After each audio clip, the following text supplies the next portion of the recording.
Bonjour! Aujourd'hui, nous allons voir le vocabulaire de la leçon 14B qui s'appelle en pleine nature. OK? Dans ce chapitre, nous allons apprendre le vocabulaire pour décrire la nature et l'environnement et nous allons aussi apprendre à faire des comparaisons. Commençons avec la colonne de gauche. Donc, vous avez deux verbes en ER.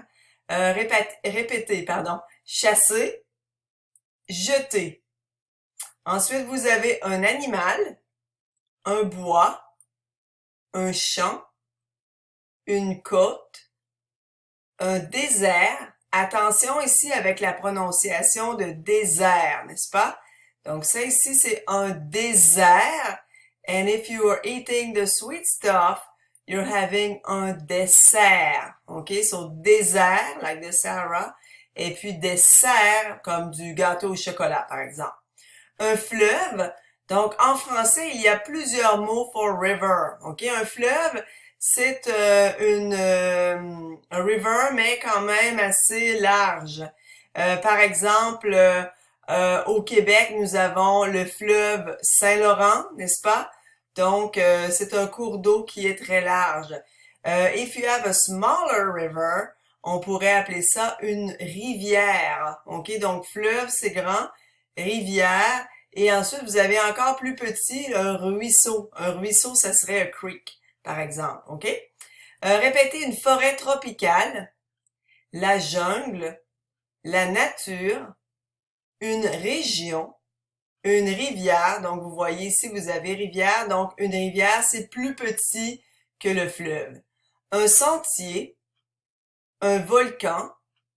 Ensuite, vous avez d'autres noms ici, la chasse, le déboisement, l'écotourisme, une espèce menacée, l'extinction, la préservation, une ressource naturelle, le sauvetage des habitats naturels.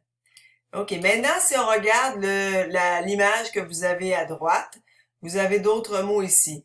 Répétez le ciel. OK, donc le ciel, c'est the sky. Un arbre, une plante. OK.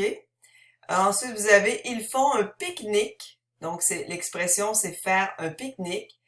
Ici, vous avez un écureuil, une vache et l'herbe. L'herbe, ça veut dire the grass. OK? Si on regarde à la page 595, vous avez la lune, une étoile, une vallée, une île, un lac, une falaise. Donc, une falaise, c'est comme a cliff. OK? Un serpent, une pierre c'est a rock, OK? Et finalement, un lapin. Donc, vous avez plusieurs animaux dans ce vocabulaire. C'est tout pour ce vocabulaire. Alors, on va pratiquer en classe. Au revoir!